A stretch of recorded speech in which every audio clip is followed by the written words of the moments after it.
traffic, sometimes before we can even get it live on the air. Make sure you like our award-winning Kutztown University Radio Facebook page or on Twitter at KU Radio. From KUR News, I'm Mike Regensberger.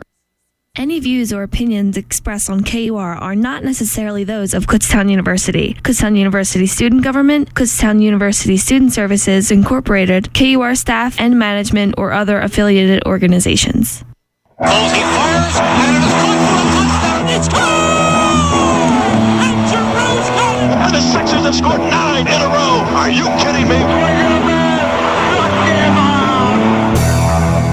And another good Tuesday evening, everybody.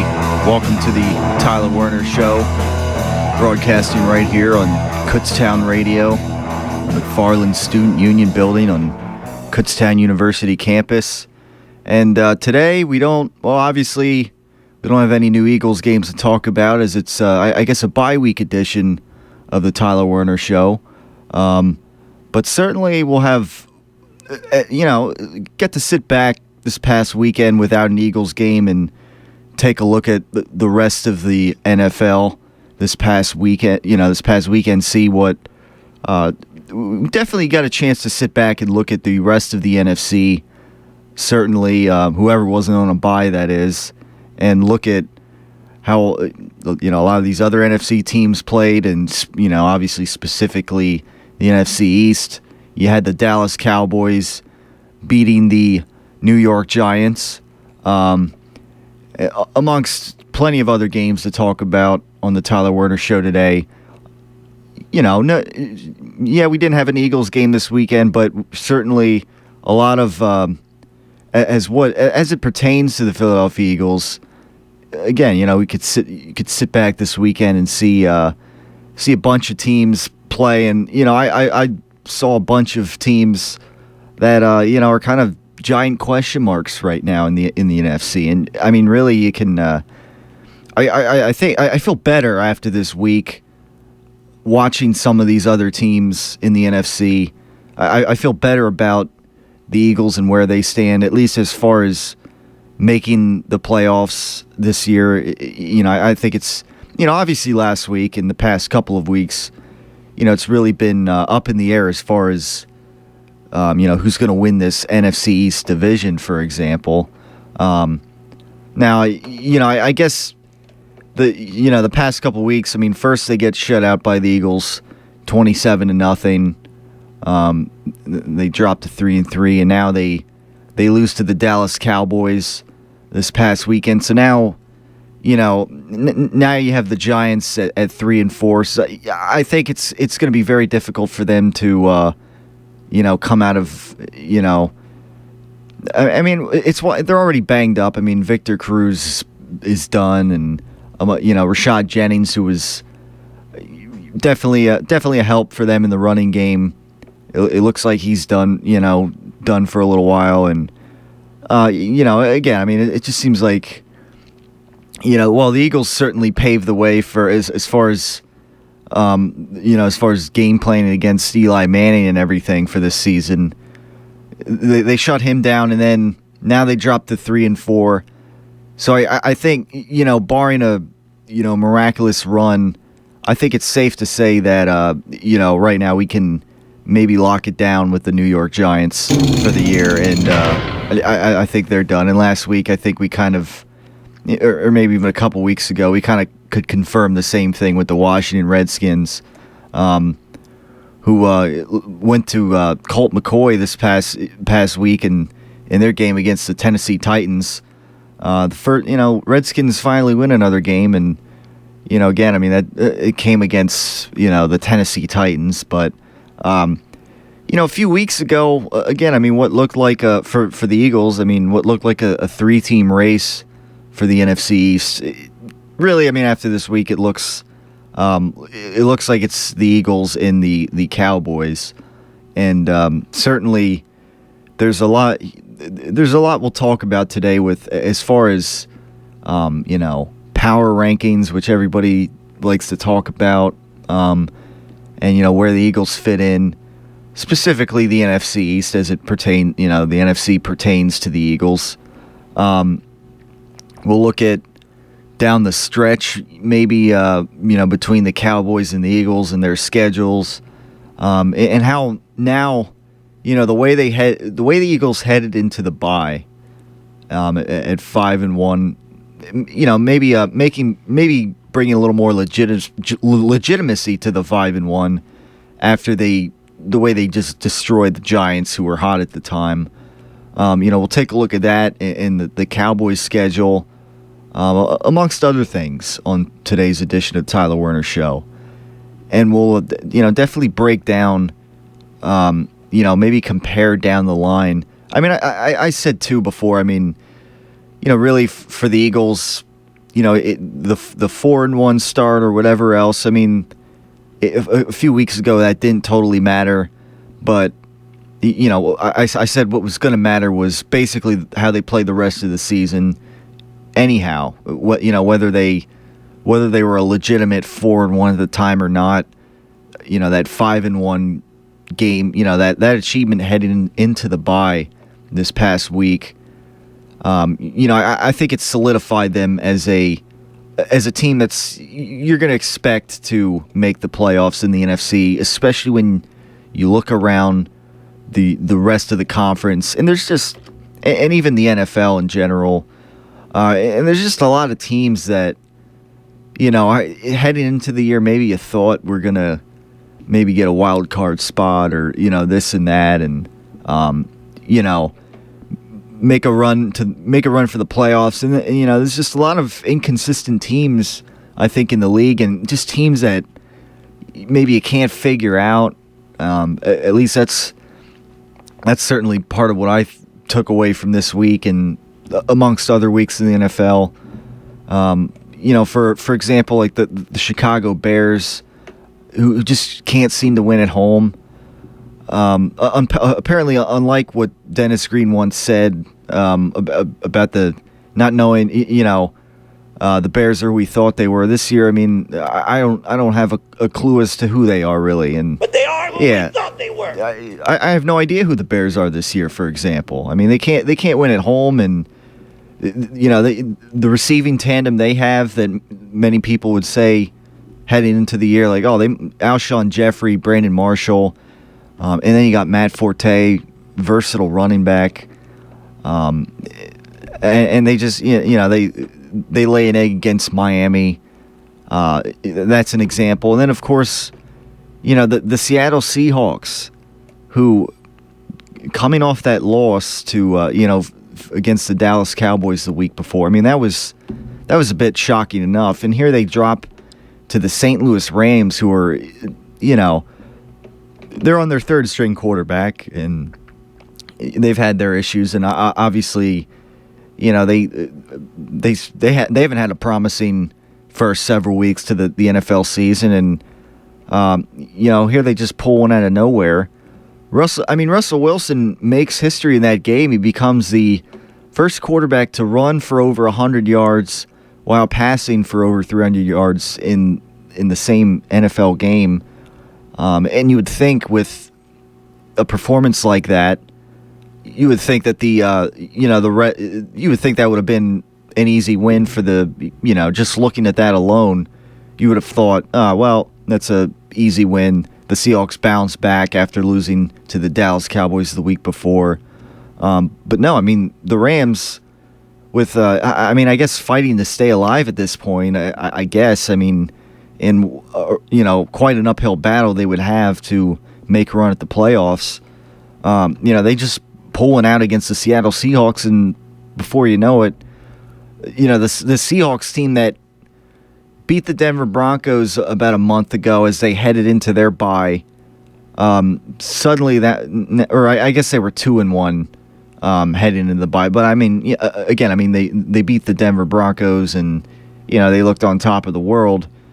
Now suddenly they're 3-3, and they got the Arizona Cardinals 2 games ahead of them at 5-1 in that division, and they still got 2 games against the 49ers, who are 4-3, and so really, you wonder if maybe it's that Super Bowl hangover or something. That theory, not that kind of hangover, but the Super Bowl hangover, where the next year after winning a Super Bowl, a team just kind of falls apart. I don't know. I mean, obviously the Seahawks defense is a little banged up this week, and throughout the past several weeks they've been a little banged up.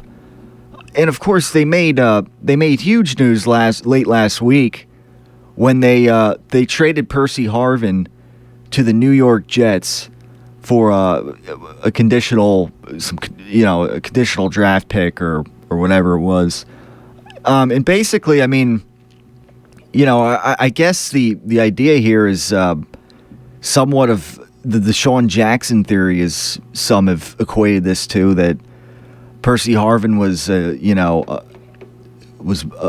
bothering to the locker room and what the culture, the Pete Carroll culture of the team, and all this and that. And I mean, I guess it's debatable, but I mean, perhaps they could have used him this week against the Rams, at least his production. I mean, again, it's one of these things like the Deshaun Jackson release. I mean, we don't know how it's going to pan out in the long run. And I guess we don't know all the details, and I guess, if the Seahawks turn it around and and they make a run at the playoffs, and maybe they pick it up late in the season, and they get back to the Super Bowl or whatever, then I guess maybe you can, I guess, throughout the whole thing that they're going to miss Percy Harvin. But I mean, certainly right now, I mean, it's one of those things. I guess you hope that, at least if you're a Seahawks fan, that getting rid of Percy Harvin was that his locker room issues were that much of a detraction from their team that it was better in the long run to get rid of him. I don't know, but the Seahawks have had a little trouble running the ball as of late, and the defense as of late has struggled a little bit. And I think this kind of goes back to me and I think the first show I even did here, a couple days after the Super Bowl, when I said that Russell Wilson, I wouldn't look over him too much, and obviously that's not meant to be a joke on how he's 5'10" or whatever, but take that figuratively, obviously, but Russell Wilson's been playing fine for the most part. He runs for over 100 yards, and I saw he had a couple big runs, nice plays, and throwing for over 300 yards. I mean, he has, I think, 10 touchdowns, 2 interceptions on the season.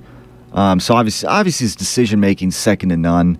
And again, his ability to, I talked about a couple weeks ago after the Redskins game and some of the insane plays that he was making in that game, for instance, that are just like, it's like patented Russell Wilson plays. Just like, it looks like he's going to break past the line of scrimmage and start running, and then like it was so close that they had to review it. He turns back, he goes back into the pocket, and then he throws one deep down for a touchdown, I think it was. And that was awesome. Yeah, plays like that. I think if you're a Seahawks fan, or if you're gonna underrate Russell Wilson, I think his performance this season certainly has not declined, and I think it goes to my theory that he's a top 6 quarterback in this league right now. And unfortunately, the Seahawks defense, they're not looking so scary lately. I mean, they're a little banged up, and obviously Dallas showed that Dallas maybe paved the way for other teams to go up there with the mindset that you can win here now. I mean, Dallas did it, and suddenly that home field advantage looks somewhat absent from Seattle last week, and now they go on the road to St. Louis and they drop to them, a shocker. You would have thought that they'd bounce back against a division rival and pick up a win there, but the Rams with some gadget plays of their own and special teams, special in every sense of the word, getting a win there against the Seattle Seahawks, and suddenly the Seahawks are a little down on the totem pole right now in these NFC power rankings.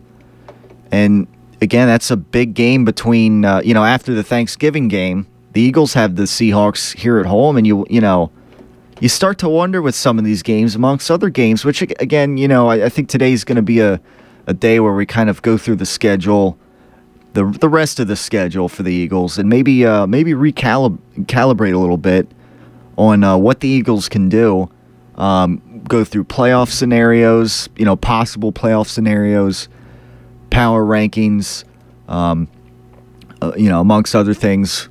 Talk a little Flyers as usual. As finally they picked up a win the other night to kind of, I guess, as Tony Bruno would say, get off the schneid.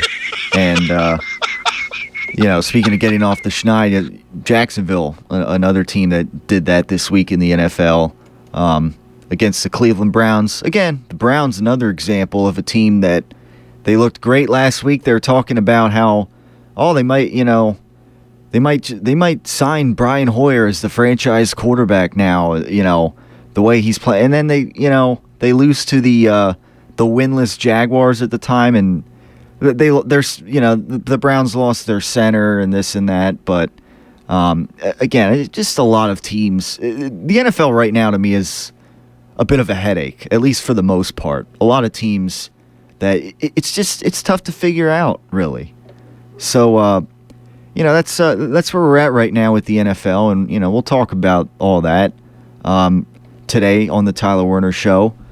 The number to get in, 610-683-4859, or at facebook.com/Tyler Werner Show, or at the Twitter feed, at Tyler Werner Show on Twitter. Now, before we hit the commercial break, as I mentioned last week, we got these these PSA announcement cards, I guess you want to call them, that we're supposed to read, or I'm supposed to read, at least in my show. So before we hit the break, attention KU community. On Sunday, October 26th, anthropology professor Newlander will be taking interested faculty and students to visit Stoddartsville, the site of the Archaeology Field School next summer. Located along the Lehigh River in northeast PA, Stoddartsville is the site of an early 19th century milling village. Departure from campus will be at 9 a.m. and return about 2 p.m. Please email newlander@kutztown.edu by noon on Friday, October 17th, which has come and gone, if you are interested in attending. This message of community interest brought to you by the radio voice of Kutztown University, KUR. So I don't know. This is in the folder, but according to this deadline, I guess apparently that deadline's expired as far as emailing Professor Newlander. But in case that's wrong, Newlander@kutztown.edu is the email for that. So without further ado, we'll hit the break. 610-683-4859 right here in the Tyler Werner Show on Kutztown Radio. This is the 5th grade class at Lowers Park Elementary, and you're listening to KUR. It's hard for me to talk about, but I remember I was late for work and I was speeding. Then I saw the car and I hit the car, and at that point I just remember everything in slow motion, the car wrapping around me, and I kept thinking to myself, this is it. I'm going to die. Instead, I'm in the hospital. I'm going home tomorrow. But the hardest part with all this is with Andy. He doesn't look me in the eye anymore. He just kind of pats me on the hand. He probably knows that I know that he's going to leave me, and I can see that in his face just as clearly as I can see what I've done to mine. Speeding gets you nowhere fast A public service message brought to you by this station and the U.S. Department of Transportation.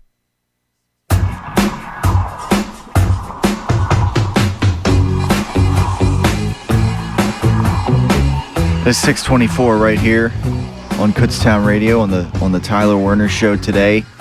On this bye week edition of the Tyler Werner Show, at least for the Philadelphia Eagles, obviously facing the Arizona Cardinals this weekend, this Sunday. A tough game, a game that many of, I guess before the season, many people had down as a loss, and it's a debatable game right now. It's it's a little up in the air for me, taking a look at it right now. And again, I mean, the way the Eagles went in the bye last week after beating the hot New York Giants at the time, it was a promising way to head into the bye. And certainly, I mean, as far as updates go, I guess. It looks like right now that Michael Kendricks, who was injured in week 2, is back practicing. You had Evan Mathis say he's back to practice now, but he's not able to return until I believe the Carolina game in a few weeks. But Jason Kelce, he could perhaps be back for the Houston Texans game. So, certainly, it's a good sign that these got, obviously offensive linemen that they were missing, Pro Bowl caliber guys on what was, when healthy. I mean, at least last season was, one of the best and most reliable offensive lines in the league. But I mean, again, they showed promise against the Giants. Last week, even missing a couple guys, obviously, starting with the center. They got it together really against the Giants. And obviously that helped LaShawn McCoy. Foles was solid in that game, although, he threw a couple interceptions that, hopefully in this extra week that they have at their, they're working with Nick Foles. They're going back, looking at tape, and looking at, maybe every interception he's thrown this season and, dissecting what happened on the play, why it was an interception. And, you go out on the practice field and you look to avoid making the same mistake again. And maybe just get rid of some of the bad habits that have maybe hampered Nick Foles a little bit. Obviously, you look at when he underthrows Jeremy Maclin, for instance, on the deep ball. You can't underthrow the deep ball, and amongst things like that, you're better off just maybe, essentially throwing it away out, off to the sideline or whatever. I guess however you want to word it there, but so. Because again, I mentioned a few weeks ago, the team's not perfect. Even that effort against the New York Giants, it wasn't perfect. They had, across the board, it was probably as complete of a game as we've gotten so far in the Chip Kelly era here in, for the Philadelphia Eagles. Obviously, the defense shutting out Eli Manning and the New York Giants offense, at the time was considered pretty impressive. Leading up to that week, everything that had happened, and the offense, just seemed to roll along, and you saw them run out the clock well at the end of the game, and not taking any chances or whatever. So again, you saw a lot of good things, some promising things coming at, after that New York Giants game, and it looked like an organization, it looked like a team, like a unit that made adjustments, and that that listened to, or knew what they had to fix coming off that Rams game, and just did it. I remember hearing in some Chip Kelly press conference, I think last week or whenever it was. I don't think I played the part of it on the show or whatever, but how he said, as soon as you start listening to other people outside your organization or something, that's when you're in trouble or something. But I mean, I don't know how true that is, really, but. Whatever they did, they made adjustments last week and against the Giants, and it really made for a promising outlook, I guess, heading down the stretch here. And I guess the chance to really establish themselves as an elite team begins against the Arizona Cardinals this coming weekend. It's a tough game, and if it's a competitive game and they lose it, I mean, it's not the end of the world. You look at the rest of the schedule, and obviously, there's some tough games on there still, but a lot of games that, to me now they're against teams that I think the Eagles should beat, and I want to go through that in a little bit, but as far as, this week, you got at Arizona coming off the bye, the Eagles coming off the bye at Arizona, tough place to, tough trip to make, maybe a tough place to play in. But, as far as game planning goes, I mean, the Cardinals, I mean, Carson Palmer's out there, and, the defense, I think a key for them is, can they continue to be opportunistic? Like they have a reputation of being at times, because if guys like Connor Barwin and just the rest of the Eagles front seven, they continue to get pressure on the quarterback, and especially Carson Palmer. This is true for him. He's gonna throw an interception or two, or maybe even three.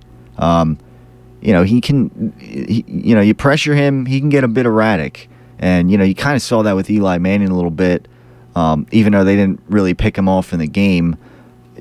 I think he was almost afraid to throw it away at times in that game. But the bottom line is the Eagles were getting sacks, getting pressure all night, and obviously that was very key in them getting a shutout. So, even if the secondary is maybe not fully proven yet, I mean, if they can just continue to get to the quarterback and maybe shut down the run game, then the defense should be fine, I think, and they should come up with a couple turnovers here and there, and again, I mean, not that it's as important, but special teams for the Eagles, I mean, I mean, what can you say? I mean, they have the best special teams in the league, and you got Darren Sproles, who maybe I'll look a little later and see what the status is on that.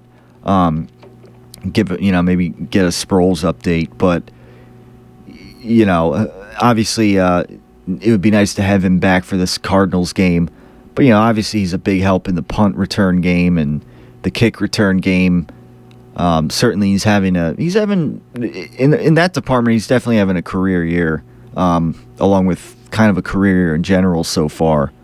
When he's out there on the field. So, good things for the special teams as well. And, I think that'll always help him out in some cases. And at times this year, maybe it's helped keep them in games at times. And even been, even been the difference sometimes. And, if this game against the Cardinals comes down to a field goal, I mean, Cody Parkey's been pretty reliable so far. So, if it comes down to that, I mean, you typically feel pretty good about the Eagles' chances. So, a lot of decent things here as we come off of the bye and take on the Arizona Cardinals this week. Although, again, it's going to be a tough team, tough game. Obviously, a great defense that they're playing against. So, it'll be interesting to see how things pan out. It's time for Tyler Werner's Call Out of the Week. I just think somebody owes us an explanation, that's all. What's the matter with you? Loser! You're a loser! Are you kidding me? Well, I have a microphone, and you don't. So you will listen to every word I have to say! Yeah, it's time for the Tyler Werner Show call out of the week. And I got to say, I mean, I think the field this week, as far as potential candidates for it, I think the field was a little weak, at least in my perspective. But for me, I mean, I guess nothing topped out the time to call out Joseph Randle from the Dallas Cowboys, who, in the span of less than a week, back up, obviously a second string running back to DeMarco Murray, who of course is another guy that made history in the NFL this week. Joseph Randle, he went from stealing underwear and cologne to becoming a spokesman for it. Of course, last week he gets caught, stealing underwear and cologne at the same time, and it's it's just one of those. I don't know what that's about necessarily.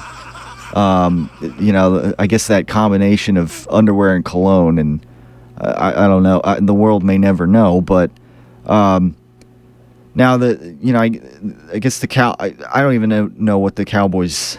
He was charged with. Well, I mean, Randall was charged with a misdemeanor and Class B theft, according to police. But now in partnership with a company called MeUndies, Randall he'll be donating upwards of $15,000 worth of underwear, to children in need and this and that. But I mean, the bottom line is, in the first place, what's he doing? An NFL player stealing underwear and cologne. I just, I don't totally understand what the whole story was there, but certainly, I mean, his explanation was, there's no excuse for my mistake last week. And I take full responsibility for my actions. I let down my coaches, teammates, and family. My agent and I have spent a lot of time looking for ways I could turn my situation into a learning experience for young people. Partnering with MeUndies allows me the opportunity to give back to others less fortunate than myself and spread a positive message of not making the same mistake twice. So I guess I don't know. I guess that's the story there. I mean, turning a negative into a positive there. I guess if that's how you want to look at it. I mean, why? Again, I mean, there's plenty of other ways that you can, I guess make positivity out of this. But just looking at the theft alone, Joseph Randle, what's the matter with you? I mean, I don't know what that was about. But there you go. I mean, I guess it's, maybe for Eagles fans out there, I mean, I guess it's something that maybe they've been ripping the Cowboys about for a little while now. But the guy, again, I mean, then the guy gets an endorsement deal out of it, and I don't know. I mean, I guess maybe they thought that's a good, they think that's a good business decision.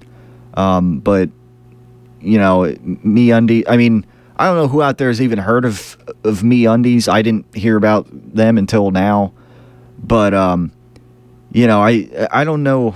I mean, I guess it makes the general public more aware of this company, because from what I can gather, not many people knew about this company until now either, like myself. So maybe I don't know about you, Fleming, but I haven't heard about them, and but it's not gonna, I guess, motivate me to make any purchases from them. I guess I don't know, and whichever, there's no cologne companies that are sponsoring Joseph Randle right now or whatever either. So I don't know, but MeUndies, I guess, they found a way to turn a negative into a positive in a way, I guess. I don't know, but yeah, I don't know. Again, it's just a big case of I don't know right now, and again, kind of a weak field this week for call out of the week, but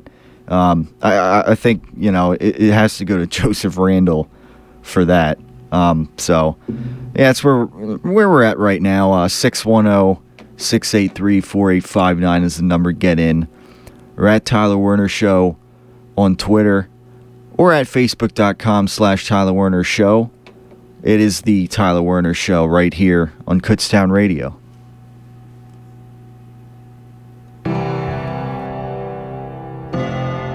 It's Telescopic Topics, a look into the world above us. November 22nd, 1963 is a day that will live forever. President John F. Kennedy was gunned down in Dallas, Texas. It is sad to think that 50 years later, the conspiracies are still flying from every direction about who was responsible. Hello, my name is Brianna Bennett, and I would believe that we need to take the time to remember the president not as a victim of gunfire, but as a dedicated leader. He believed in unity and strength, and if it meant beating the Soviets, then it was well worth it. In his address to a joint section of Congress on May 25, 1961, President Kennedy spoke not only of a need to explore space as one person, but as a nation. He's asking for the financial support to make the exploration happen, to put an American man on the moon. He wants not only the support of Congress, but of the American people. Despite the huge sum of money that he asked for, the president's use of patriotism and the nation's unifying ideals began a new era in American history. On September 12, 1962, a little over a year later, the president spoke again at Rice University, giving an update on the status of the space race. Both speeches proved not only that President Kennedy had a strong devotion to his country and his cause, but making sure that the United States had its rightful place in space. As he says in the speech at Rice, "We have vowed that we shall not see space filled with weapons of mass destruction, but with instruments of knowledge and understanding." Telescopic Topics, a look into the world above us. Stay tuned to KUR for more telescopic topics, and for more information, or to hear this segment again, click on the Telescopic Topics icon on the KUR website at www.kutztown.edu/KUR. Telescopic Topics is a production of the KU Physical Sciences Department and is recorded by KU astronomy students in the studios of KUR. Thank you for listening, and we'll see you next time.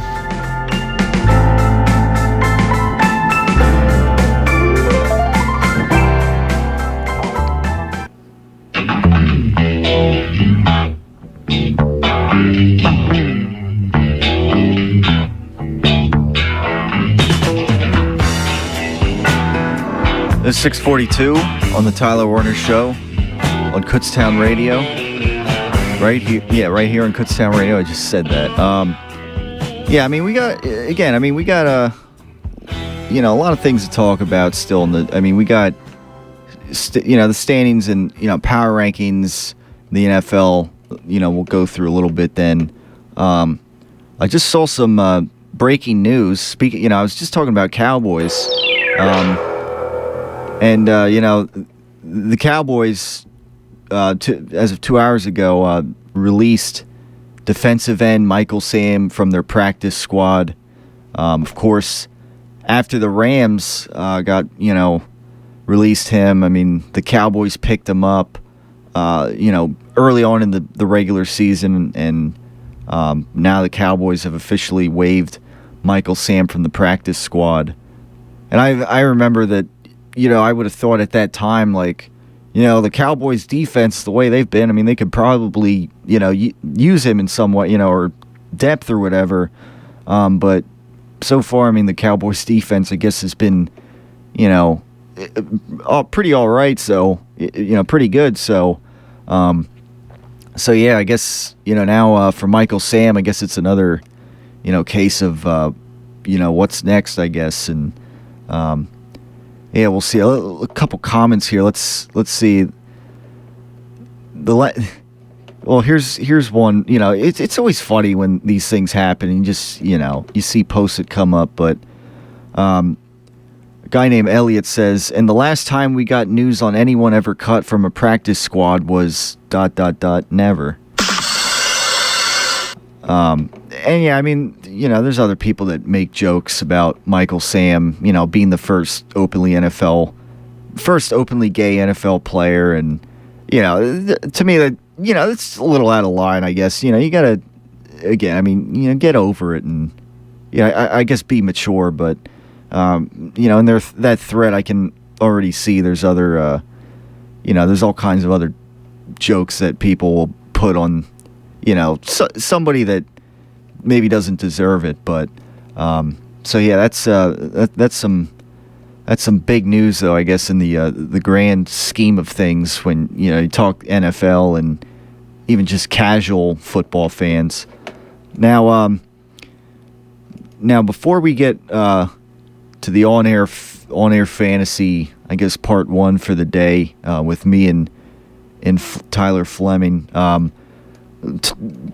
Speak to a little bit of Flyers right now. I mean, again, last week, there were only 2 games to talk about. And speaking of games, obviously they got tonight at 8:30 the Chicago Blackhawks at Chicago. So, last week, there's going to be a lot of cases where on a Tuesday night, you're going to have a Flyers game start at 7 or 7:30, and we give you early updates on the score right here in Kutztown Radio on the Tyler Werner Show. But so tonight's game actually doesn't start till 8:30. So yeah, actually I'll get to catch the beginning on the radio on the car ride home and get to see most of that. So at the Chicago Blackhawks, although that's it's going to be a tough game, and certainly so far for the Flyers it hasn't been the smoothest of sailing, but as I mentioned earlier, they finally won a game. First 5 games of the season, they beat the Dallas Stars on Saturday night in overtime, and thankfully they didn't let it get to a shootout because heading into that game they had lost back-to-back shootout games with the Montreal Canadiens. Last Saturday, the Saturday before last Tuesday on the Tyler Werner Show, when they would lose to the Ducks in a shootout 4-3. So, you look at all these losses. The only close game so far that was low scoring it was really, I guess, the first game against the Boston Bruins. 6-4 they lose to the Devils after that. 4-3, coming down to the shootout to the Canadiens. 4-3 coming down to another shootout against the Anaheim Ducks. And then here they win 6-5 against the Dallas Stars in overtime. So obviously the Flyers, they haven't had trouble scoring so far. Yeah, exactly. They haven't had too much trouble, I guess, scoring for cases of tasty cakes, as Jim Jackson would say on the Flyers broadcasts on Comcast Sportsnet and everything. But kind of ironically, they've been giving up a lot of goals. The goaltender, Steve Mason, who showed promise last season, I kind of said was going to be like he was kind of going to be like the Nick Foles of the Philadelphia Flyers. How's everyone doing? Yeah, in that, he had a promising first year with the team, and then or I guess first year as the starting goaltender, kind of like Nick Foles last year when he started for the most of the season. And, want to see this season if Mason can look good again, and then I guess kind of be like the new franchise goaltender for the Philadelphia Flyers, so to speak, kind of like the franchise quarterback that people, I guess, or at least most people like myself are, waiting for this season to play out and how Nick Foles does until the Eagles have to make a decision on Nick Foles, which at this point, they're kind of either way you look at it, they're kind of nailed down Nick Foles. The way things are shaking up, but But yeah, so the Flyers, finally winning the game here in overtime. Hopefully, all these games really are pretty close games with the Flyers so far. And yeah, again, they lost 2 in the shutout. It's, ever since they put in the shootout, I forget what the record was when when I was catching the game against the Ducks last week. I was catching the, after the Tyler Werner show, I got home and saw the shootout, and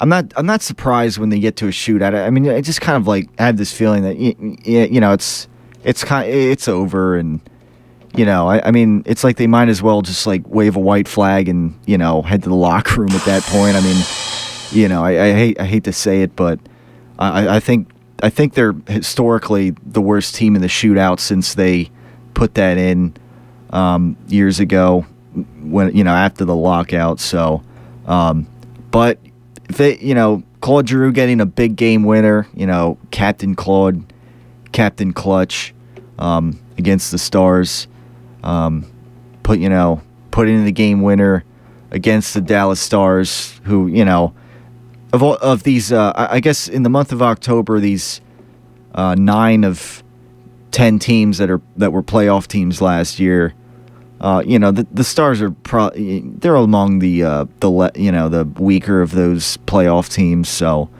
I guess right now it's not saying a whole lot, but if they could beat the Blackhawks right now tonight in Chicago, who are 3-0-1 to start the season, that would definitely help them out. Maybe keep the ball rolling a little bit here before they go on to take the Pittsburgh Penguins tomorrow night. So there you got a back-to-back Chicago Blackhawks, and then you got the Pittsburgh Penguins tomorrow night. Oh my God! So yeah, hopefully the Flyers will be fully energized for that game. Normally the Flyers are in Pittsburgh's head, and they just Pittsburgh has definitely had trouble with the Flyers in recent years, even if the Penguins have been this top 1 or 2 team in the whole conference. So hopefully tonight's game doesn't take too big of a toll on them, win or loss, because they got division rival Pittsburgh Penguins. First game against the Penguins of the season, you're gonna hope that they don't disappoint, and that they continue to be in the Penguins' heads like they normally seem to be. So yeah, that's where we're at right now with the Philadelphia Flyers, taking on the Chicago Blackhawks tonight at 8:30 p.m. Should be an interesting game. Now, like I said, we'll get to the on-air fantasy team, picking of the teams as we usually do, and talking about the results last week between Fleming and myself. Fleming, the producer of the show, and it was a pretty close contest. You had Russell Wilson, who as your quarterback, Fleming, who had a field day, really, running the ball well and throwing for a lot of yards, getting 3 touchdowns overall. I had Brady. I also had the Texans defense, who gave up a lot of points, but fortunately, guys like Demaryius Thomas in the Denver Broncos game, who of course caught the historical 509 touchdown pass from Peyton Manning, now the new all-time record holder. Demaryius Thomas having a lot of yards and 2 touchdown passes in that game. Final score for this one, 34 me, 29 Fleming. So it was a close game, and I almost, I think I almost shot myself in the foot once again with the Texans defense that I thought was going to shut down the Pittsburgh Steelers last night on Monday Night Football. But certainly they didn't, but fortunately I had guys like Demaryius Thomas step it up, and DeMarco Murray as the running back, continuing to be productive as he has been all season. So that's where we're at now. with that, I mean, I was riding a 2-game losing streak, so now I'm a little bit back on top of things at least from my end. So Fleming, you're gonna have the first pick this week of any position, in the player in that position to start things off. So I'm gonna turn it over. Start with running back DeMarco Murray. All right, and there you go, right off the bat. Not playing any games and picking DeMarco Murray. Again, making history of his own this past week, being the first player to gain in seven straight opening games 100 yards or more in each game. DeMarco Murray is always a pretty good go-to pick there. All right, now I got to pick my running back and see who's on the board this week. Let me think here. You know what? I think I'm gonna go.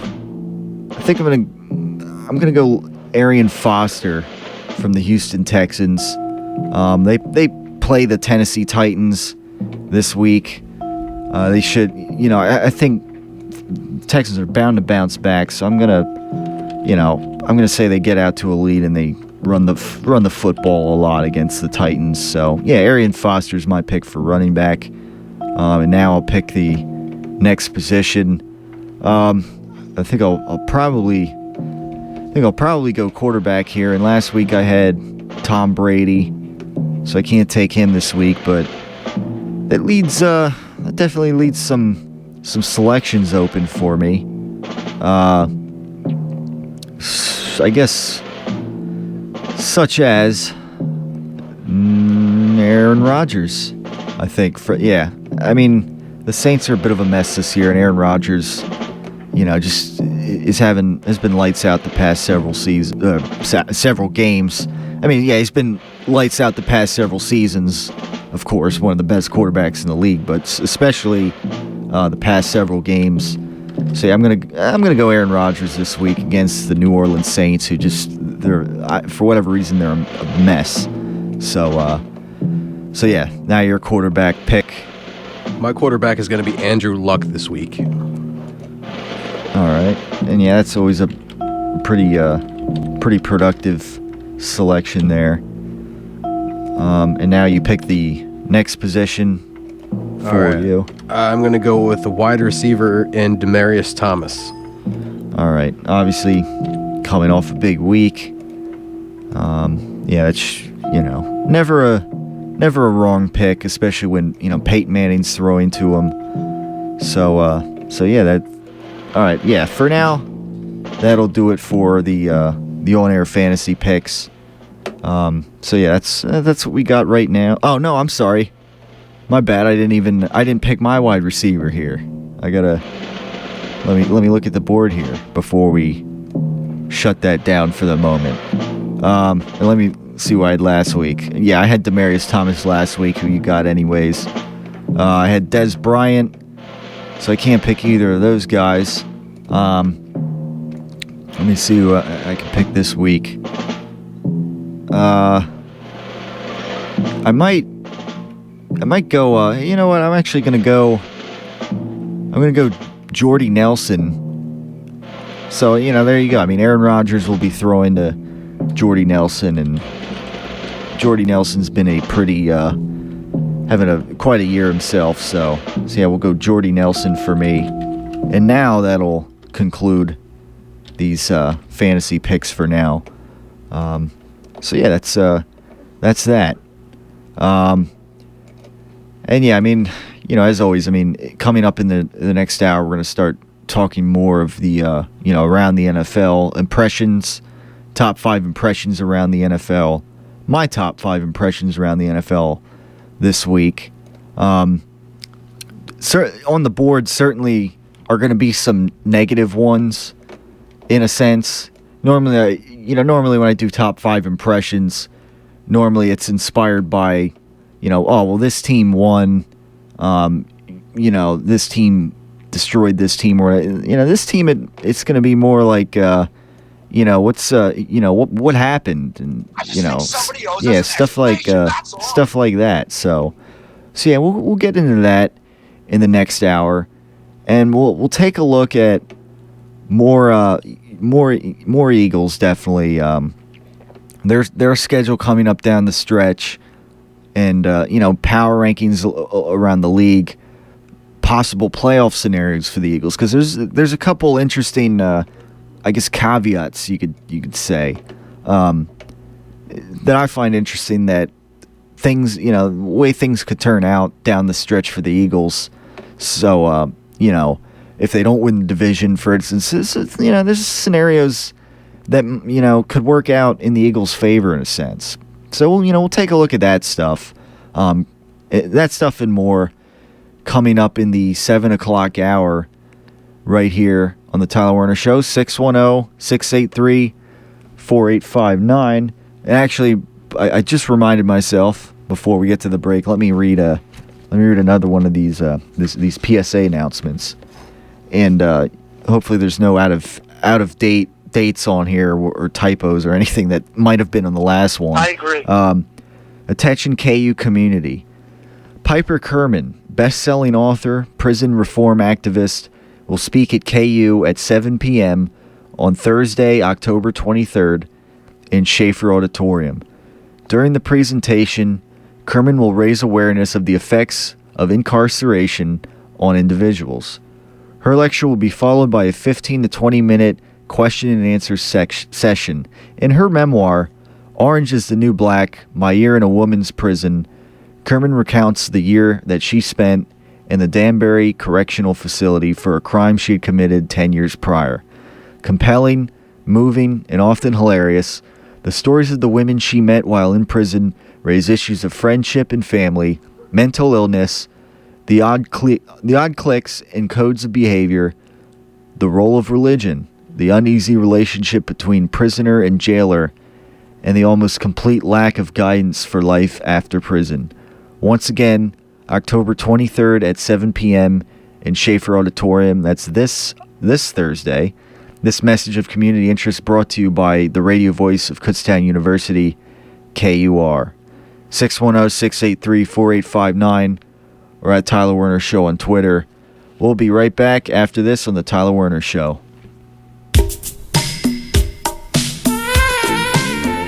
Gold Microphone Award-winning college radio in northeastern Berks County is KUR Kutztown, 1670 AM, on your TV by tuning to Service Electric Berks Channel 24 or 99, Service Electric Lehigh Channel 266, or Berks Hometown Utilicom Channel 28, online anywhere in the world at kur.kutztown.edu, on your smartphone by using an application like TuneIn, or on any phone, cell or landline simply by dialing 610-465-7860.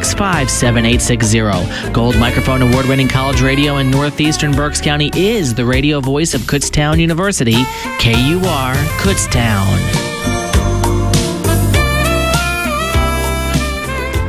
KUR can also be heard in select campus buildings like the MSU, Rickenbach, Stratton, Rec Center, and Keystone at 88.3 FM. Nominated for Best College Radio Station at an institution with under 10,000 enrollment and winner of Best Use of Social Media, your news leader in northeastern Berks County, KUR Kutztown. News, time for news.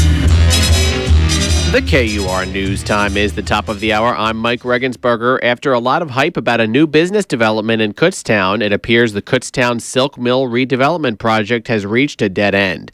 The Red Eagle reports that Chief Financial Officer of College Town Communities, Matthew Genesio, says he is moving on to other things, saying that inaction by Kutztown Borough Council was the final straw in a near year-long venture to get the necessary zoning changes.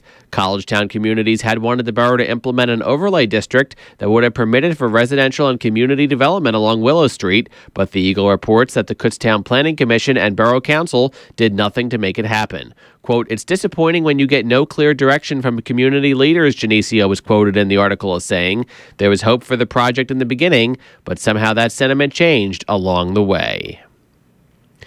Checking KUR Sports, you're listening to sounds of a very sad fan, still upset about the big loss to Bloomsburg this past weekend on homecoming weekend. But it's time to pick ourselves up, brush ourselves off, and start all over again because there are still 4 more Golden Bears football games of the season. One coming up this Saturday at 3:05. The Golden Bears are in East Stroudsburg, and you can hear all the coverage live on your radio voice of Kutztown University, KUR. Monsoon Mike says more reason to cry because lots of damp, dank, dreary, and dismal days the coming few days, but improving weather for the weekend. For late-breaking news, weather, sports, and traffic, sometimes before we can even get it live on the air, make sure you like our award-winning Kutztown University Radio Facebook page or on Twitter at KU Radio. From KUR News, I'm Mike Regensberger.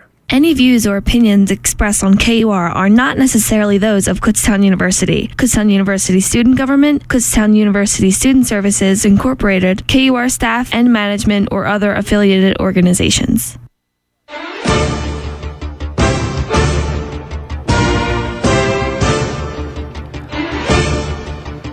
7:05, right here on the Tyler Werner Show. And it's time to go around the NFL a little bit and give my top 5 impressions around the league this week, starting with number 5. And again, I hinted earlier, this is kind of going to be like, a bit more of, I guess maybe a darker edition of the top 5 impressions, because there were teams that, to me, this week just dropped the ball and just, again, giant question marks are all over this teams in this league.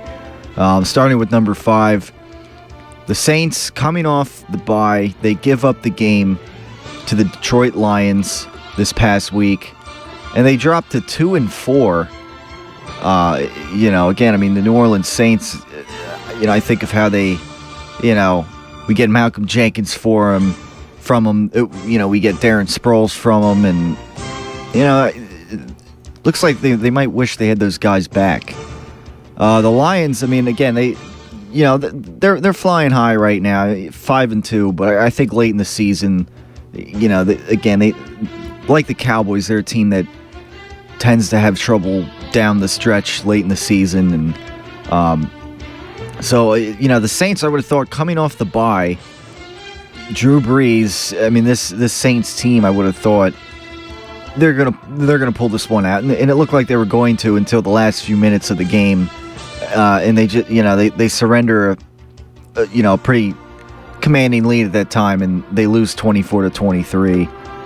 So really, I mean, as far as that organization goes, my hands are a little up in the air. But believe it or not, though, they're not too far out of their division race. But that we'll get into a little later. Number 4, the Chicago Bears. They lay another egg at home, and they lose to the Miami Dolphins. Not to say the Dolphins are a horrible team, but I would have thought this, again, the Chicago Bears offense at home that is seemingly loaded with talent, I would have thought they'd be better than what they are here, and that they might have shown up a little more against the Miami Dolphins coming in here, all the way down from Florida. I don't know, but the Bears are just another team that just makes me scratch my head right now, and again, another one of those teams. Number 3, the Seahawks. They dropped to 3-3 after losing the Rams, and I mean, this is another game I kind of hinted at early in the show. Case of what is going on with that Seahawks defense. Richard Sherman, I mean, he doesn't quite look himself. At least he didn't against Dez Bryant. And, they got some guys banged up, obviously. But they're just not, the Seahawks are just not ferocious anymore like they were last year. And, that was always half the battle, really. It seemed to them winning games last year. So the Rams out of nowhere, I mean, they just, they upset the Seahawks. Couple interesting special teams plays. Obviously you had the punt, the punt return with the Rams. where I guess the punt returner acted like he was going to return it and somebody else returned it or something like. I only saw it briefly and once, and I don't know. It was some crazy play there by the St. Louis Rams. So they win 28-26, and suddenly the Seahawks are 3-3. Something that if you would have told me at the beginning of the season, I would, again, it's one of those things I would have thought you'd be crazy. Now, of course, number 2 is the Kansas City Chiefs and Andy Reid coming off the bye. In classic Andy Reid fashion, they went off the bye. Time's yours. And it was against the San Diego Chargers, who were riding a 5-game win streak. And, the Chargers, again, they were a hot team. They almost lost to Oakland last week, but nevertheless, they pulled that game out. And, but Andy Reid and the Chiefs, maybe they caught the Chargers at a bad time. And again, riding a 5-game winning streak and the Chiefs coming off a bye, they get the win. And, they had a slow start to their season, but in recent weeks they've picked it up a little bit. And coming off that bye, they go to 3-3, beating the San Diego Chargers. So, not that I think that they're going to surpass the Chargers, let alone the Broncos in the season, but you never know. With the rest of the landscape, maybe this could be another season where 3 teams from that division once again make it to the playoffs in the AFC. Maybe just in a somewhat of a different order, with the Chiefs and the Chargers maybe having different wild card seeds there. But that's number 2. Number 1, finish on a high here. Peyton Manning makes history as the Broncos destroy San Francisco. Now I would have thought it'd be more competitive than it was, at least on San Francisco's end. They had a chance in that game to make it competitive and maybe make it a shootout, but they had some, Kaepernick wasn't, he looked a little lost at times, and credit to the Broncos defense. It seems like they had him figured out to an extent, and he had a bad interception, and of all people dropping passes, Anquan Bolden dropped a key touchdown pass, and there were other guys dropping passes on the 49ers team. And of course, the Niners are missing Alden Smith amongst other guys in their defense. They dropped to 4-3, but the Broncos, they just continue to look like, they're going to make another run to the Super Bowl perhaps. And maybe this year, maybe they'll win it, and Peyton Manning will make more history.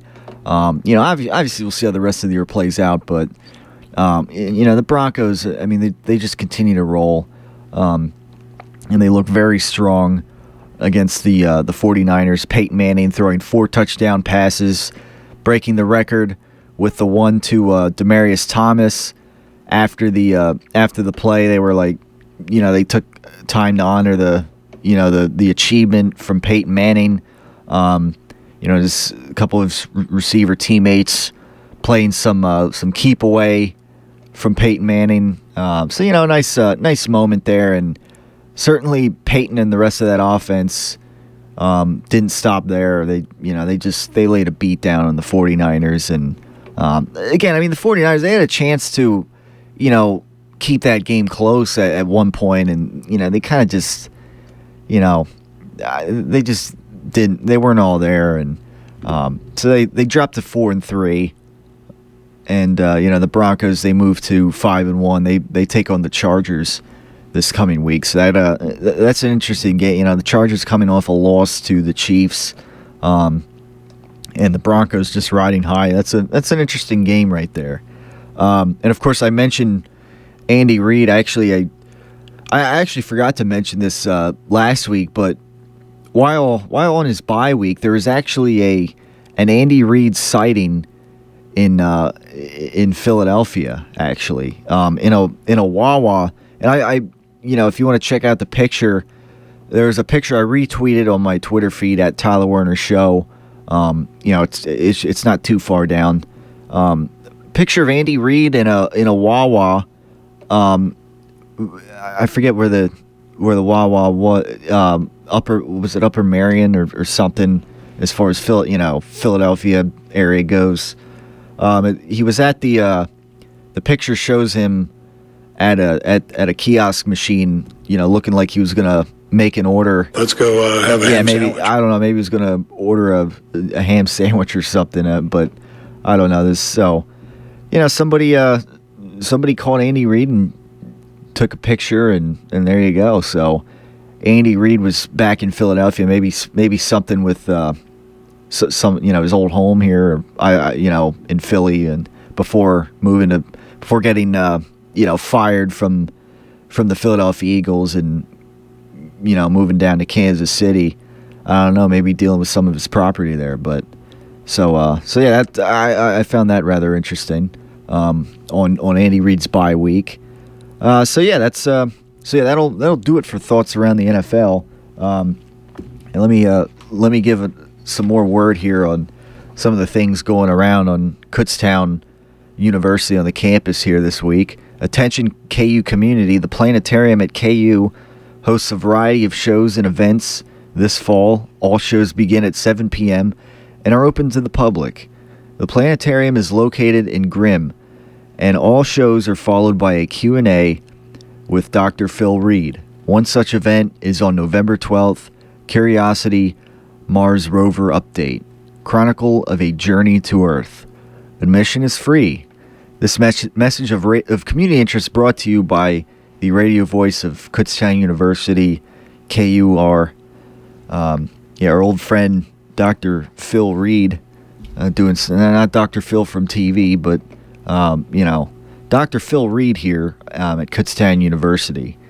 So that's that.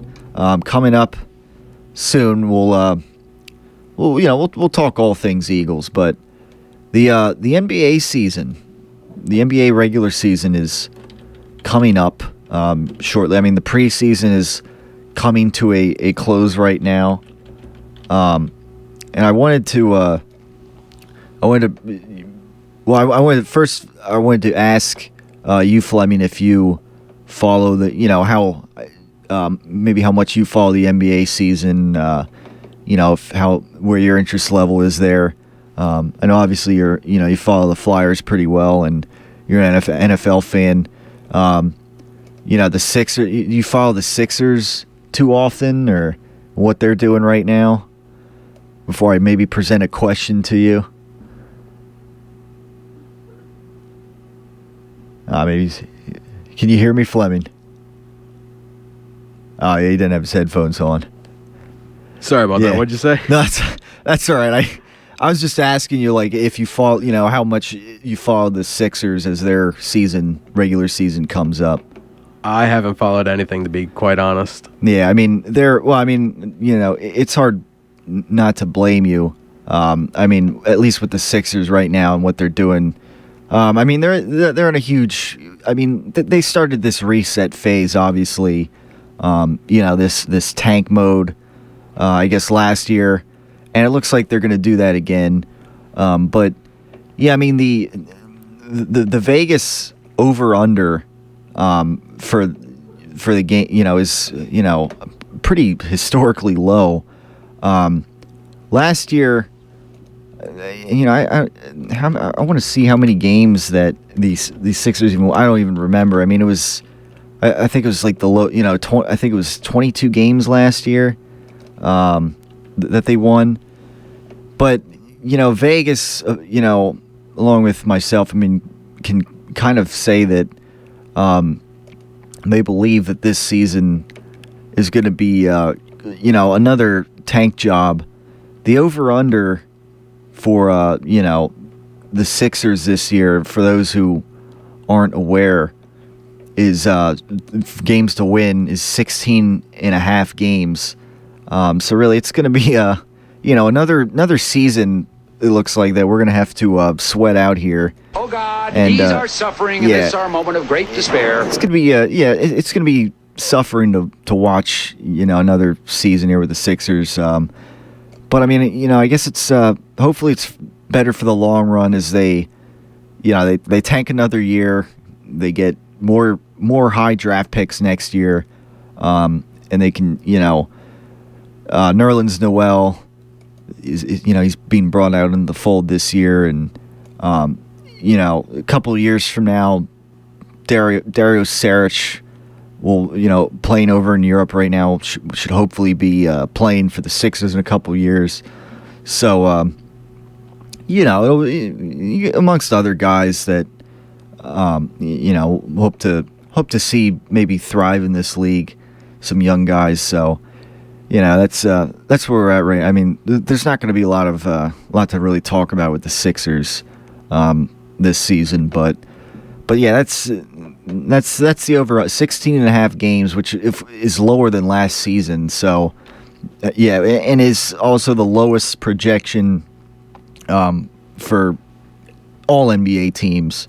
So, yeah, it's going to be another season of suffering, as far as watching Sixers basketball. But hopefully, again, it leads to better things, I guess, down the road. 610-683-4859 or at Tyler Werner Show on Twitter is the way to get in. We'll be right back here after this. We're Cub Pack 180, and you're listening to KUR. My dad came to live with us last month, and it's going pretty well. I feel like I never have time for myself. With him being around more, it really lets us catch up on things. His memory isn't what it used to be.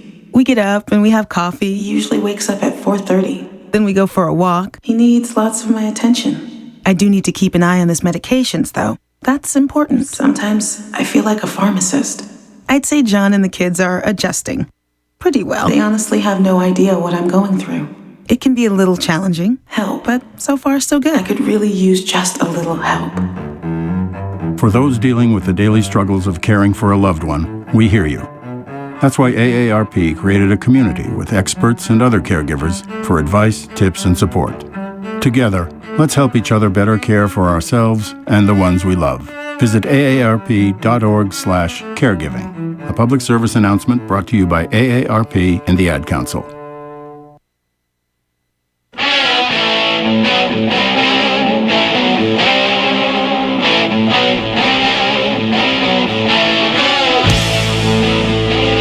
.21 right here on the Tyler Werner Show on Kutztown Radio. And we're getting into, we're going to start getting into some more Eagles talk here as they take on the Arizona Cardinals this coming week.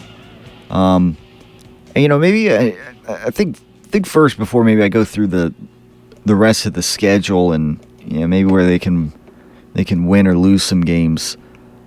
Maybe go around the standings a little bit, because see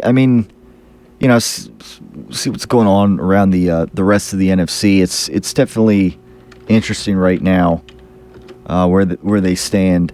I want to, I think there's some teams that maybe we could scratch off. As far as being a threat in the playoffs, barring miracles, but. Starting with the NFC East, the Redskins, the Redskins and the Giants at this point, we can, and just the way they look going forward, I think we can, officially say, season over for them, pretty much. They're going to have a tough time. Mainly the Giants here. I think they had, their 3 weeks of fame, and they probably won't win 3 games in a row the rest of the season. Well, I don't know. They have I think a very weak schedule at the end of the season, but at that point, I don't know if they'll still be in it. So that's the way I look at that. Now, as far as the NFC West, the Rams are 2-4. Obviously, they just beat the Seahawks.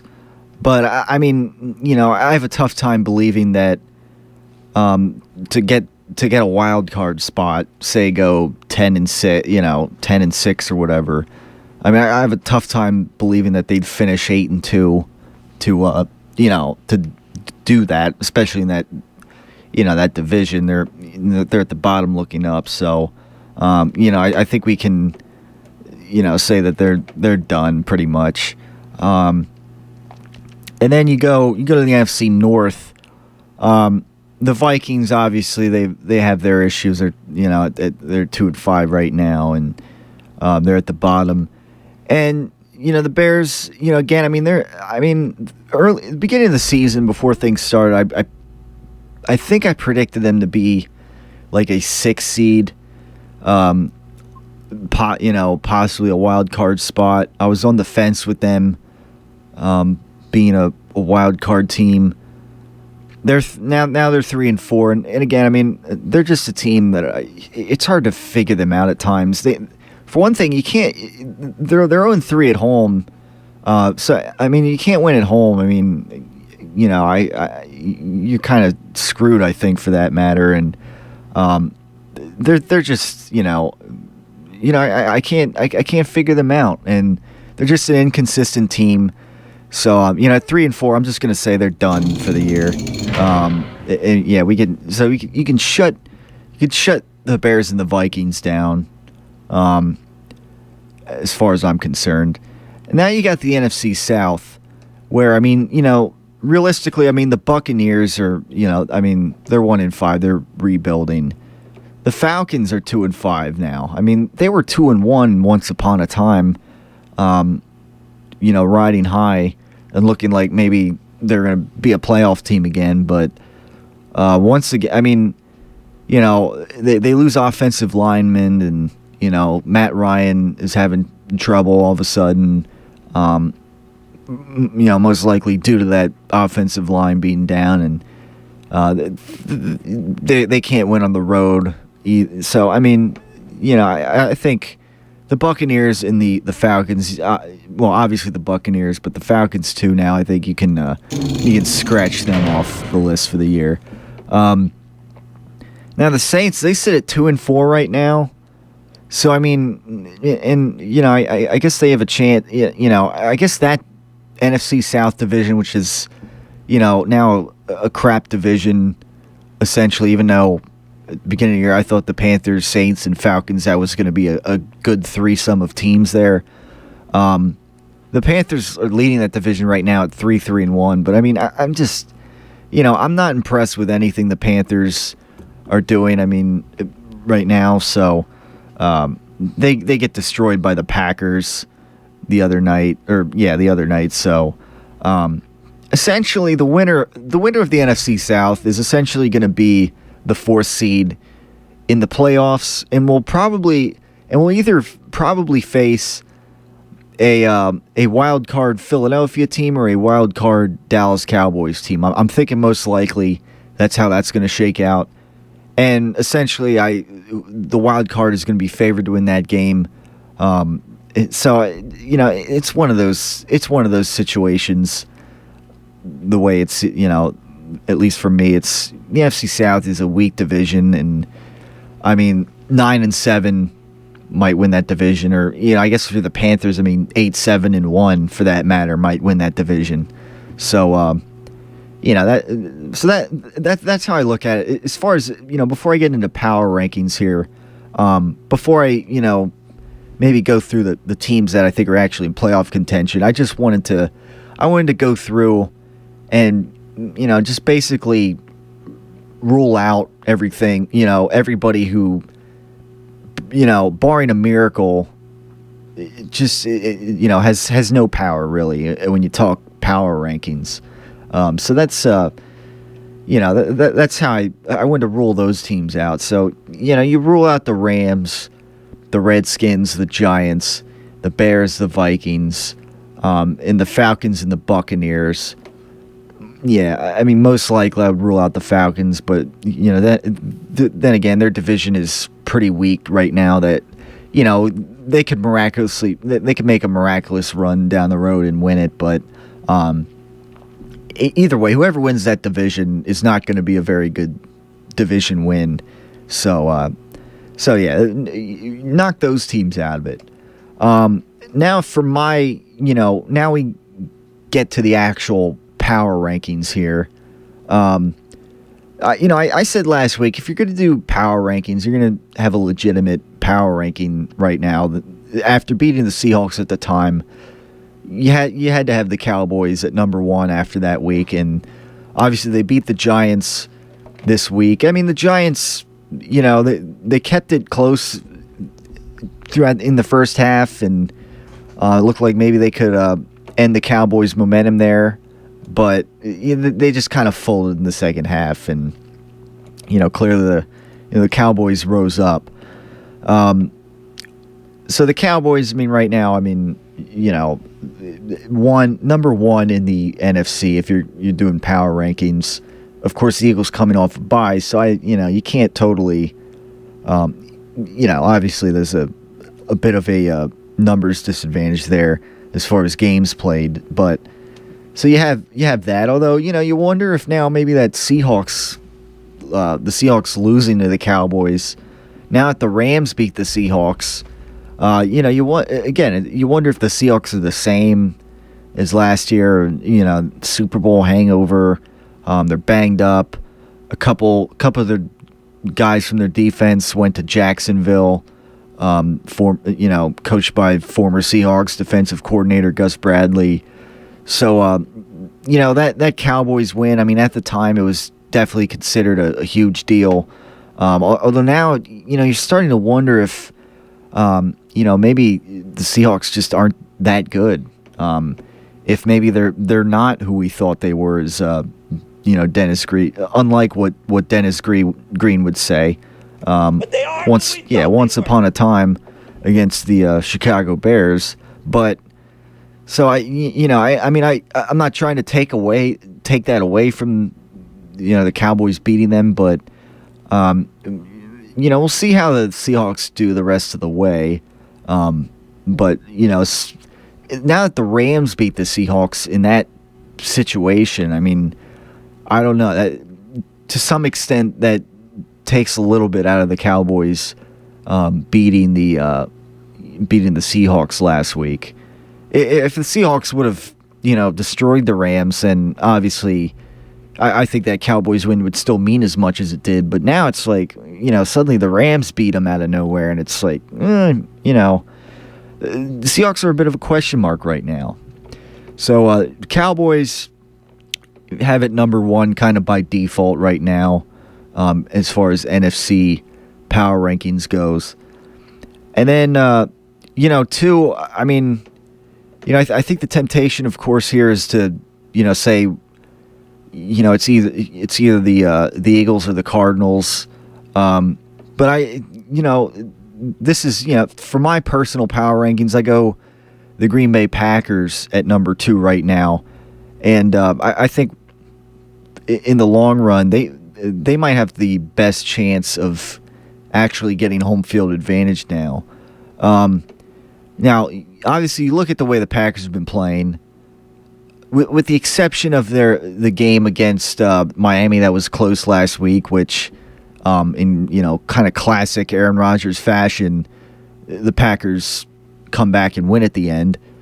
3 out of 4 of their last wins, have just been blowouts and lights out performances from Aaron Rodgers, amongst other players on that team. So.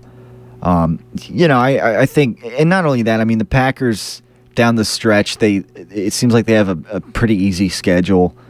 So, for that reason, and, again, if Aaron Rodgers is quarterbacking your team, you got a pretty big advantage right off the bat there. The way they're playing football, I actually have the Packers as my number 2, ahead of the Arizona Cardinals and the Eagles. Who are 5-1. Again, I'm a little more focused on right now and projecting forward than say the Packers 1-2 start. For instance, those 2 losses in the Packers loss column. So that's my explanation there. Now the Cardinals and the Eagles right now, I have as like 3 and 3A. It's hard to. Now, obviously, that'll change after this weekend because, obviously since the two teams are playing. And, if the Eagles beat the Cardinals this week, and depending how, if they do beat them and how they would beat them, that could, who knows, that could shoot them up to number one, depending on maybe what the Cowboys do as well. But, right now, it's hard to, the Cardinals, they're a team that, they're a bit under the radar, and I have a tough time figuring them out. As far as like how just how they do things, I guess.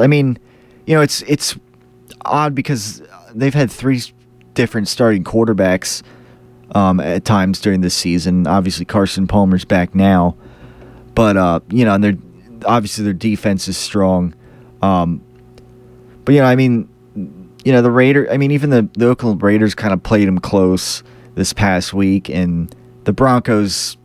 They blew out the Cardinals pretty much, pretty handily a couple weeks ago. The Cardinals, obviously they're 5-1 like the Eagles are. The well-coached team definitely, but it's just a hard team to, put my finger on. They're kind of a little under the radar in a sense, especially when you have the 49ers and the Seahawks, who the past couple of years, that's been like, the main rivalry in the NFC. So, I look at that as well. So, the Eagles and the Cardinals I essentially have is like, ranked 3 and 3A right now. But, you go below that. And then, I guess maybe right now, you could put the Lions as number 4. Since I had a tie for third, I guess they would be more like 5 as far as power rankings goes. They're 5-2 right now, and I think down the stretch they're gonna, they might be a 6th seed, if not somebody from the NFC West be a 6th seed wild card. Below the Lions at number 6 right now, I would have to go with the 49ers, who are 4-3. Given that, they just came off a loss against the Broncos, a blowout loss. Although they still have some strong defensive players to get back that are going to help them out definitely. And so even though there's been questions about whether John Harbaugh is going to coach the Niners next year, I still think that the Niners are maybe going to win 10 games and maybe be the 6th seed wild card spot this season in the playoffs, unless maybe the Cardinals fall off the map, or again, there's still a lot that can happen with that division. Because below the 49ers at 6, at 7, I would have to go Seahawks. And then, 8 below that, is, the Carolina Panthers for now, I guess. Again, NFC South's a weak division this year. And even though the Panthers are ahead right now, they haven't looked very impressive at all the past few weeks. You just saw the Packers destroy them, so there's not a lot of power there when I think of the word power in the Carolina Panthers. The Seahawks, again, before I mentioned the Panthers on the list, the Seahawks right now, they're a bit of a question mark.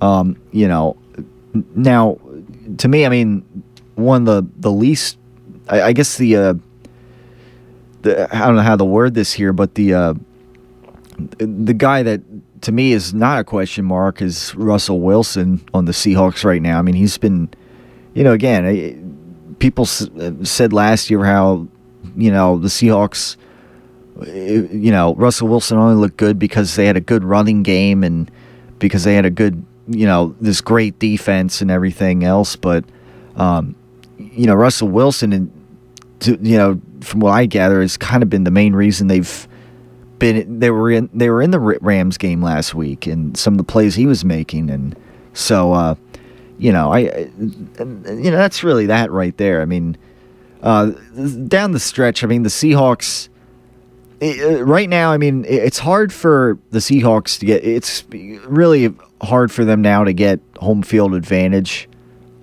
which most people like myself expected them to get this season. Or at least somebody from that division, but most likely the Seahawks. As far as home field advantage goes right now as well, I mean, even if the Saints were to win that weak NFC South division, they were another team that some people were possibly thinking could be that team. But obviously, they already have 4 losses, so it doesn't look like they're going to be getting any home field advantage. And again, I mean, those were 2 places that, typically the Saints are very good at home, and obviously typically the Seahawks are very good at home. And suddenly, it looks like those factors are, that ship has sailed now. There's like no way those teams are going to get home field advantage now. Now the Seahawks, they could still make maybe a wild card run, and maybe they pick it back up late in the season, and maybe they get back to the Super Bowl somehow. I don't know. Or maybe, they're just not quite the same team, and they won't get back to the Super Bowl this year. Maybe they don't even get to the playoffs. I mean, so many question marks right now in the NFL, and certainly they're one of them. And the Niners, I mean, of course, the common denominator between the Eagles and the Cowboys right now is that they both lost to the 49ers. So, I mean, I don't know if the Niners were to get hot, and, they could have obviously a head-to-head advantage against either of those teams, but certainly they're in a competitive division, and, I think the Niners, when it's all said and done, will be in the playoffs in some form, maybe as a wild card team. Maybe I don't know. I could see them winning 10 games, especially since they're going to get some guys back on defense. Obviously starting with Aldon Smith and amongst other players. So that's crucial for them.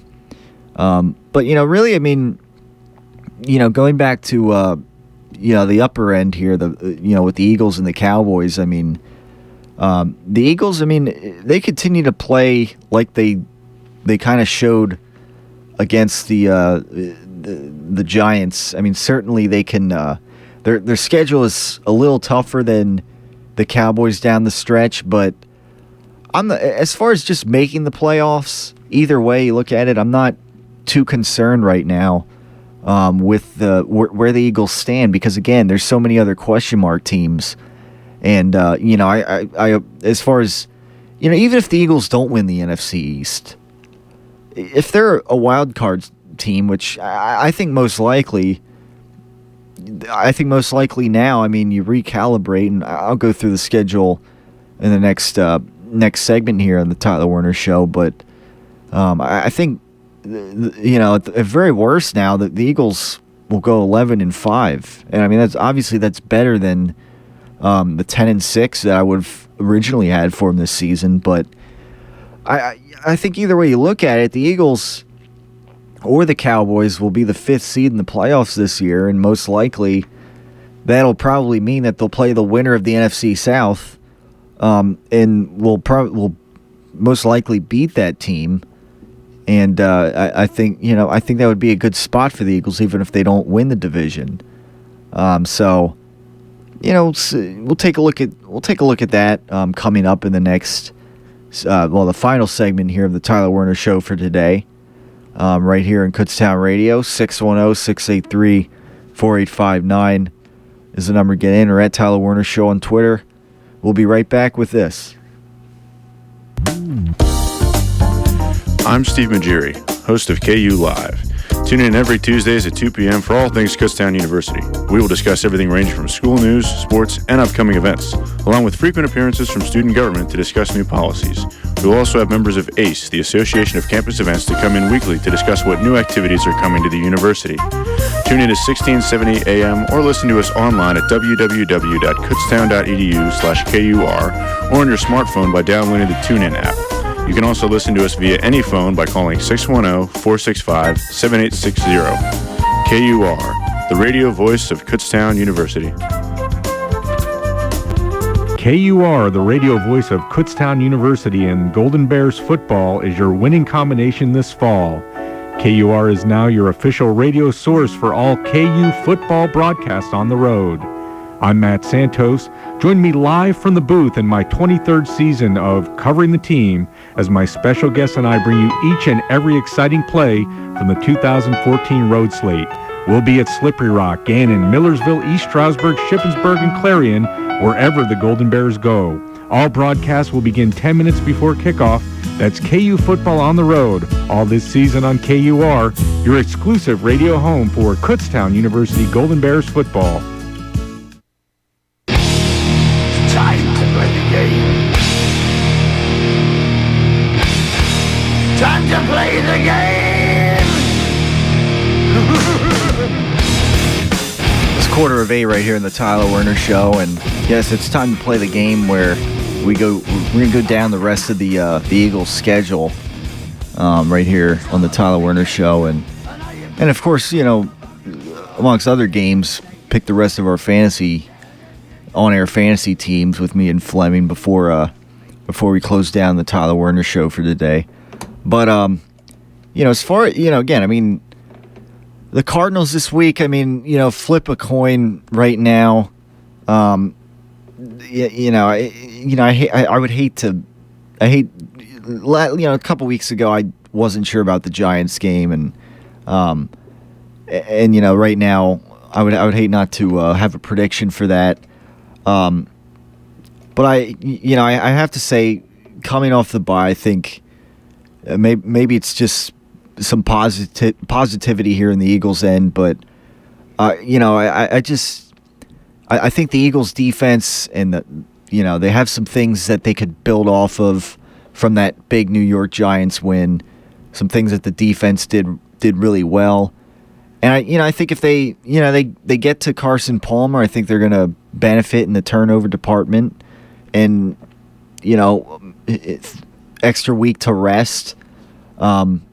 I'm sure you know, certainly Kerry Williams is happy about that extra week. You know, I'm leaning Eagles right now, even though it's, you know, a tough road trip. I'm just not, you know, again, I'm not sure how good the Cardinals are right now.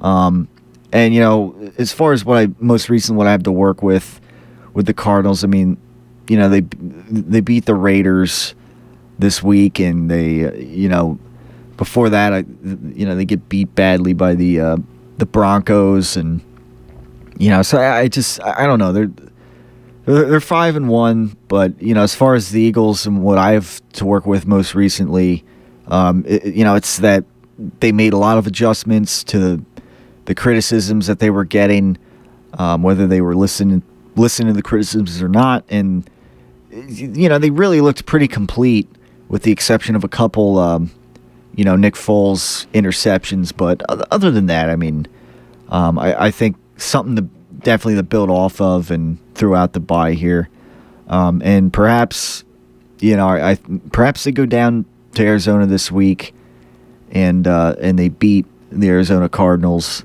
But if they don't, I mean, it won't be the end of the world to me, especially when, well, the week after they go down to play the Houston Texans, and you know, again, I mean, Houston coming off of that loss to the division rivals, the Colts, the week before, I would have thought they would have actually showed up against the Pittsburgh Steelers.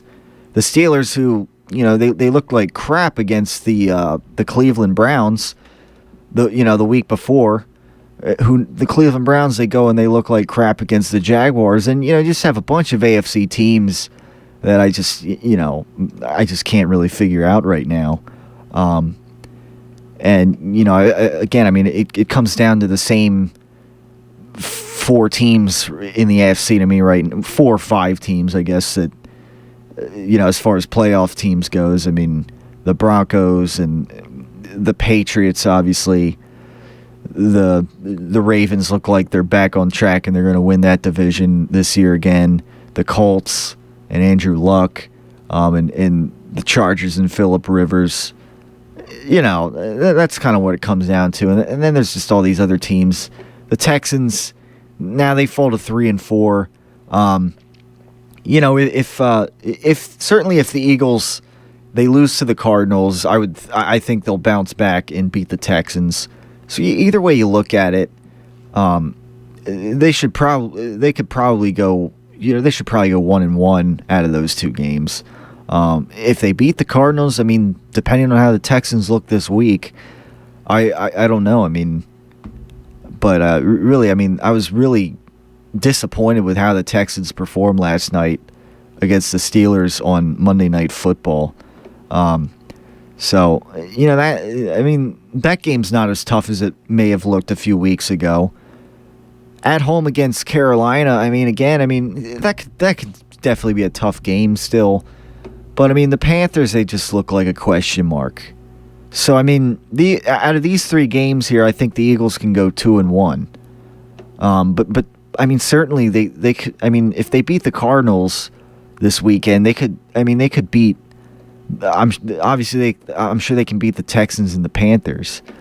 But I mean, obviously that's not always the way it works. I mean, they still might stumble against one of those teams. So, but if they lose to the Cardinals, I think they'll beat the Texans. They'll bounce back, and then hosting the Panthers. The Panthers, they look like a question mark team this year. They can win that game.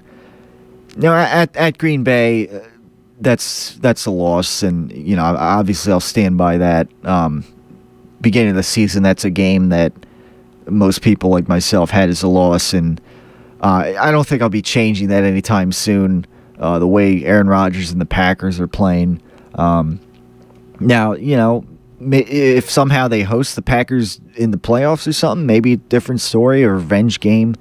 Maybe there's a chance that they win like that, but that's obviously playoffs are a long way from now, so a lot can change between now and then, but so I allow for that to be a loss. Hosting the Titans at home November 23rd before Thanksgiving, win, and if the Titans continue to play the way they've been playing, I mean, for all intents and purposes, that could sort of be like another bye week in a sense, before they go on to play the Dallas Cowboys on Thanksgiving. Now, as much as I would love to see the Eagles go down at Dallas and beat the Cowboys on Thanksgiving, I think that they'll split with the Cowboys, especially since at Dallas on November 27th, I have the Cowboys winning against the Eagles there. But then, as we all know, I mean, December can somewhat be a different month for the Cowboys. Not to say that they're going to totally choke in December, but coming up here in Philadelphia, December 14th, I think that the Eagles will get the win back in the revenge situation. And either way you look at it, I think they'll probably split with the Cowboys. And of course, between those 2 games, they have the Seahawks at home, which again, that could be a win. Depending where the Seahawks are at that point. I mean, I'm sure they'll be competing either way, and they might get a wild card spot, or something. But I don't know. Again, maybe they're just not as good as they were last year, and it's starting to show. So that could possibly be a win. Now that I'm looking at it. After that, I already talked about the Cowboys at home, that the Eagles should win. At the Redskins, at that point, the Redskins will be done and out of it, and I don't know what they'll be at that point, who will be playing quarterback. I mean, the bottom lines will be done, and the Eagles will be looking to obviously, fight for the division or whatever, and should probably beat the Redskins at that point in the season, as they should with the Giants the next week. So, this could be a 12-4 season here for the Eagles. Now maybe one of these games they stumble, and they go 11-5, but that's still pretty good. If they finish, essentially they finish 6-4, a little bit above 500 here. They'll still be 11-5, and they'll still probably have the highest wild card spot. So either way you look at it, if they go 12-4 and they win the NFC East, they'll probably have a first round bye in the playoffs, because it's not coming from the NFC South, certainly. And you got the between the Cardinals, the Seahawks, and the Niners, some tough matchups there. We'll see how all that fares out, and obviously the head-to-head games with the Cardinals and the Cowboys and the Eagles obviously can play a role as far as determining first round buys there. So that's that. We'll talk next week after the Eagles play the Cardinals, and we'll definitely learn some more. If the Eagles beat the Cardinals this week, then you can definitely put them as among the NFC elite teams for sure. So if you don't have them there already, so they'll have beaten a legitimate Arizona Cardinals team. So that's where we're at right now.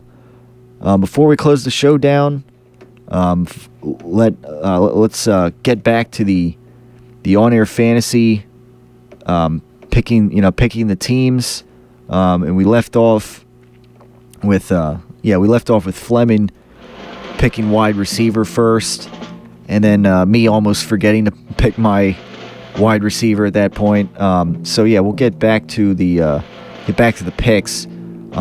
So now it'll be my pick, and now I got to get back. I turned the schedule off because I went to standings, but okay, now I got the schedule back. And now for my pick. I guess I'll go tight end. Last week I had Julius Thomas, so I'm gonna this week I'm gonna go direction of tight end, and I'm gonna go Rob Gronkowski, who they will host the Bears at home. Bears defense just not very good, so yeah, I'll go Gronkowski there. And I'm gonna steal your pick last week with Julius Thomas. All right. Julius Thomas, sounds good.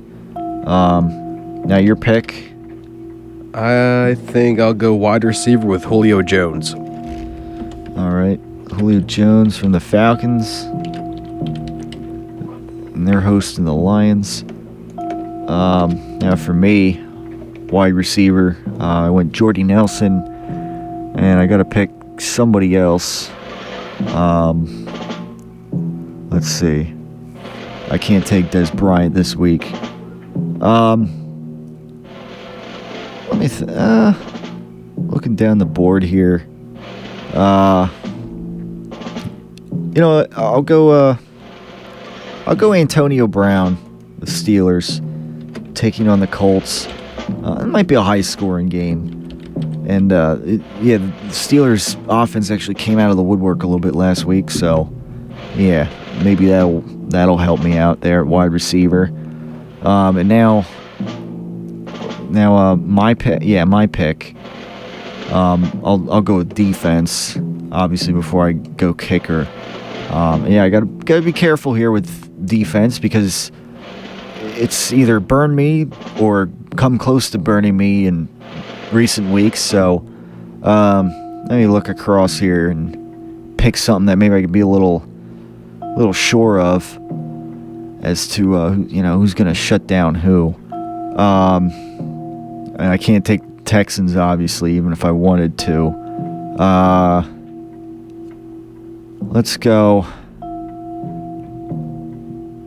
You know what? Let's go. I'm going to go with the. I lost. Who was? I'm going to go with the Bills defense, actually. Yeah, facing the Jets. I think maybe the Bills will be all right in that matchup. Did it again. You stole my pick. Yeah, they're not a bad defense. Nah, they're actually very good this year, from what I understand. Yeah, they're a 4-3 team. Okay, so not very good. Yeah. All right, I'm going to steal your pick from last week as well with Houston. All right. Yeah, Tennessee, they should shut them down. Maybe look a little more like them. Houston defense should look a little more like themselves. I mean, J.J. Watt's always getting fumble recoveries and stuff like that, so, you know, you can always count on that. And now you pick kicker first. I'm going to go with Steven Gostkowski. All right. And last week I had Robbie Gould. He didn't do anything for me. I'll go Vinatieri this week. Colts, it sounds like that's always a good pick, I think, for a kicker and for a team that's, always going to be in the red zone one way or another. It's, in the Indianapolis Colts. So, yeah, that's that. That'll basically shut it down for the Tyler Werner show today. Flyers drop the puck in a half hour. We'll see how that game shakes out. And we'll talk about it on the amongst their other games on the Tyler Werner show next week, as well as the big game with the Arizona Cardinals this coming Sunday with the Eagles taking on the Cardinals, and whatever else comes up in the world of Philadelphia and national sports right here on the Tyler Werner show. So thanks for tuning in, and we'll talk to you next week right here on KUR.